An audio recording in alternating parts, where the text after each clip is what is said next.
अगर आपको हमारी कहानियाँ पसंद आ रही है तो please like, share and subscribe कीजिए। आपका फीडबैक एंड सजेशंस हमारे लिए बहुत कीमती है। रात का साया पार्ट 4। अब तक आपने देखा, तांत्रिक ने शक्तियों की मदद से चुड़ैल को बरगद के पेड़ में बंद कर दिया और हनुमान जी की रखी मूर्तियों की वजह से चुड़ैल बाहर नहीं आ पा रही थी और रात में उनके चिल्लाने की आवाज सब गांव वालों को साफ साफ सुनाई देती थी। अब आगे। चुड़ैल को हमेशा के लिए कैद कर पाना मुश्किल था। वो हर रोज बरगद के पेड़ से निकलने की कोशिश करती है। इंसान की प्रवृत्ति होती है लालच करने की। ऐसा ही उस गांव में एक लालची इंसान था, कालू। कालू शैतानी शक्तियों के बारे में जानना चाहता था। बैठा हुआ वो अपने घर में सोच रहा था। बरगद के उस पेड़ में शैतानी शक्तियों को कैद किया गया है। अगर मैं उन चुड़ैलों को आजाद कर दूं तो उनसे मनचाहा धन और दौलत मांग सकता हूं। वो मेरी मदद करेंगी, लेकिन मुझे यह देखना होगा कि उनको कैद से छुड़ाया कैसे जाए। थोड़ी देर सोचने के बाद कालू को एक आइडिया आता है। क्यों ना मैं हनुमान जी का वो सुरक्षा कवच ही तोड़ दूं, वहां से मूर्ति हटा दूं और एक रास्ता बना दूं जिसके जरिए से दोनों चुड़ैलें बाहर आ सके और जा सके, और फिर मैं उनसे मनचाहा वरदान मांग लूंगा। यह सोचकर कालू अपने घर से उठा और रात के अंधेरे में जानवरों की अजीब अजीब सी आवाजों के बीच चलने लगा। तभी उसे कुत्ते के रोने की आवाज सुनाई दी। ये कुत्ता क्यों रो रहा है? कहीं मैं कुछ गलत तो नहीं कर रहा? नहीं नहीं, मुझे ताकतवर बनना है और उन चुड़ैलों को आजाद करना ही होगा। वो डरता डरता बरगद के पेड़ के पास पहुंचा। वहां पर चुड़ैलों के रोने चिल्लाने की आवाज आ रही थी। दोनों चुड़ैलें कालू को देखती हैं और उससे मदद मांगती हैं। हमें बचा लो, हमें यहाँ से निकालो। तुम दोनों चिंता मत करो, मैं तुम्हें आजाद ही कराने आया हूँ। कालू ने हनुमान जी की मूर्तियों को हटाया और एक गड्ढा खोदा। गड्ढा खोदते ही उससे काली रूहें भाग निकली और देखते ही देखते गड्ढा एक सुरंग में बदल गया। कालू भी उसके अंदर चला गया। वहां जाकर उसने जो देखा उसे देखकर वो डर गया। वहां पर इंसानी खोपड़ी चारों तरफ लटकी हुई थी। वहां कुछ धड़ पड़े हुए थे। कोई बिना गर्दन के पूरा शरीर लटका हुआ था। किसी के हाथ नहीं थे, किसी के पैर नहीं थे। ऐसे ही शरीर चारों तरफ लटके थे और अचानक ही वो सारी लाशें जिंदा हो गईं और कालू के चारों तरफ घूमने लगी। कालू घबराया हुआ बोला, मैंने तुम्हें आजाद किया है, तुम मुझे क्यों तंग कर रही हो? मेरी रक्षा करो। तभी उसे वहां हंसने की आवाजें आने लगी और दोनों चुड़ैल उसके सामने प्रकट हो गईं। शैतानी चुड़ैल, जो कि अब एक विशाल चुड़ैल बन चुकी थी, उसने कालू को अपने बस में कर लिया। हमें एक मूर्ख इंसान की तलाश थी जिससे हम दोनों और भी बहुत शक्तिशाली हो सकते हैं। लेकिन मैंने तो तुम्हें आजाद कराया है, इसका तो मुझे इनाम मिलना चाहिए था और तुम ऐसे मार रही हो। इस पर चुड़ैल बोली, ये इनाम भी तेरे लिए बहुत अच्छा है। अब से तू मेरे साथ रहेगा, तू भी हमारी तरह शक्तिशाली बन जाएगा। इतना कहते हुए दोनों चुड़ैलें अपनी तेज नाखूनों से उसके गले को काट देती हैं और फिर उसके शरीर से सारा खून पी लेती हैं और उसकी रूह को अपने वश में कर लेती हैं। कालू की सफेद रूह निकलकर एक चुड़ैल के अंदर समा जाती है। बहन, अब तो गाँव जा और उन गाँव वालों को सबक सिखा। मैं यही रहकर अपने शिकार का इंतजार करती हूँ। चुड़ैल गांव में आकर जोर जोर से चिल्लाती है, तुम सब गाँव वालों ने मुझे कैद किया था। अब मैं किसी को जिंदा नहीं छोड़ूंगी, किसी को जिंदा नहीं छोड़ूंगी। चुड़ैल की भयानक आवाज सुनकर गांव वालों की आंखें खुलती हैं। वो बाहर आते हैं और देखते हैं कि बरगद के पेड़ के पास से मूर्तियां हटी हुई हैं।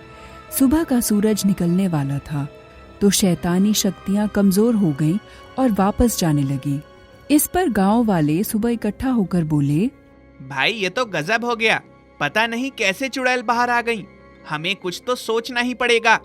तभी वहां एक बड़ी डरावनी बुढ़िया आकर खड़ी हुई, जिसके पूरे शरीर पर समाधि की भभूत लगी हुई थी और जिसके बाल बड़ के पेड़ के दूध से चिपके हुए थे। हाथ में टूटी फूटी लकड़ी और दूसरे हाथ में कटोरा था, जिसमें शायद खून ही था। उसे देखकर गांव वाले उस पर गुस्सा करते हुए बोले, शायद यही है जिसने ये सब किया है, इसी ने हनुमान जी की तस्वीर को हटाया है। इस पर बुढ़िया बोली, नहीं नहीं, ये मैंने नहीं किया। जिसने ये किया वो तो कब का मौत के घाट जा चुका है। मैं इन दोनों चुड़ैल को अच्छे से जानती हूँ। तुम लोगों को ये चुड़ैल लगती है, लेकिन ये चुड़ैल नहीं, अब पिशाचिनी बन चुकी है, जो लोगों को अपने वश में करके उनकी शक्तियों से खेलती है। इसे वश में कर पाना तुम लोगों के बस की बात नहीं है। मैं इसके रग रग से वाकिफ हूँ। तुम ये सब कैसे जानती हो?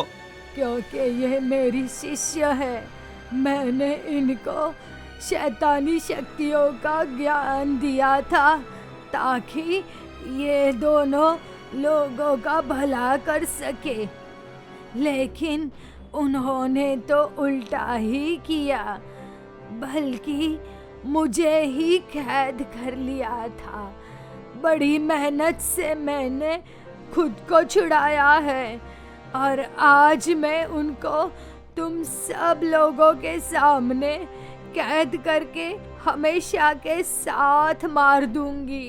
वो तांत्रिक बुढ़िया उस पेड़ के पास आकर खड़ी होती है और अपने कटोरे में भरे हुए खून को गिराकर एक गोल घेरा बरगद के चारों तरफ बना देती है और कहती है, अब यह इस घेरे से बाहर नहीं जा पाएगी। अब देखो मैं उनका क्या करती हूँ। और वो घेरे से बाहर आकर अपनी टूटी हुई लकड़ी से एक टुकड़ा तोड़ती है और घेरे के अंदर फेंक देती है। लकड़ी गिरते ही उसके अंदर से चिल्लाने की आवाज आती है, तू बहुत कमीनी है, तू यहाँ पर भी आ गई, हमें जीने नहीं देगी, हम तुझे मार देंगे। तुम मुझे कुछ भी नहीं कर पाएगी। मैंने ही तुम्हें सब सिखाया है। मत भूलो, जो सिखाता है वो सब कुछ जानता है और वो ही ज्यादा शक्तिशाली होता है। तब हंसते हुए दोनों चुड़ैलें उस घेरे में प्रकट हुईं। तूने हमें सिखाया है?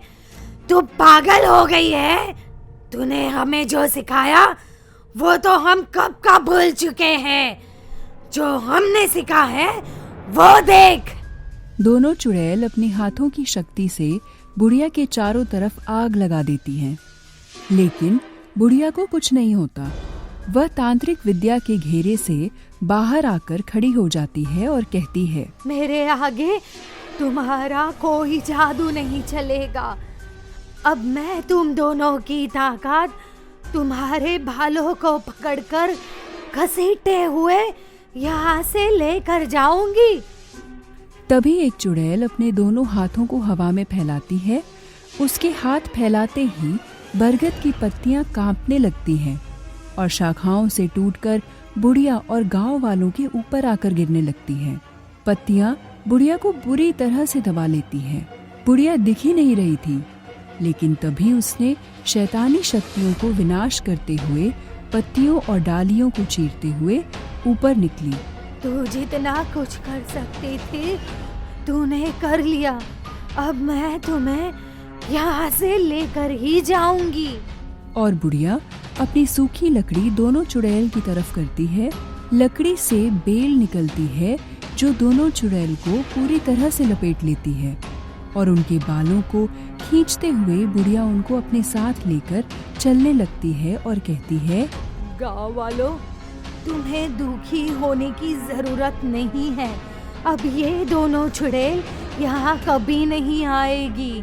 मैं इन्हें यहाँ से लेकर जा रही हूँ। वहाँ से ये कभी बाहर ही नहीं निकल पाएगी। बुढ़िया दोनों चुड़ैल को घसीटते हुए जंगल से बाहर ले गई। वहाँ उसने दोनों आत्मा को आजाद कर दिया। तुम्हारी जो ताकत है वो मुझसे जुड़ी है। अगर मैं मर गई तो तुम्हारी ताकत भी खत्म हो गई। पागल बूढ़ी, तू कहना क्या चाहती है? तू मर गई तो हम कैसे मरेंगे?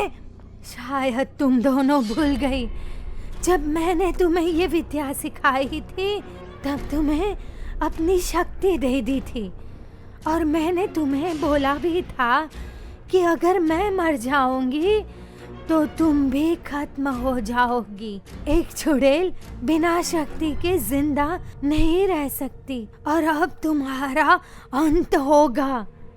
फिर बुढ़िया ने अपनी सारी शक्तियों को एकत्रित करके खुद ही अपने शरीर में आग लगा ली। दूसरी तरफ बुढ़िया के साथ साथ दोनों चुड़ैलें भी जलने लगी, और देखते ही देखते दोनों चुड़ैल धुआं बनकर उड़ गईं।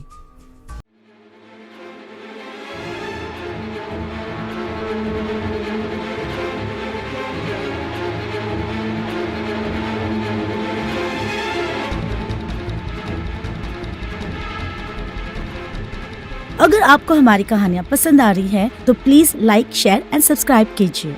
आपका फीडबैक एंड सजेशंस हमारे लिए बहुत कीमती है, इसलिए please leave a comment and bell icon दबाना ना भूलें।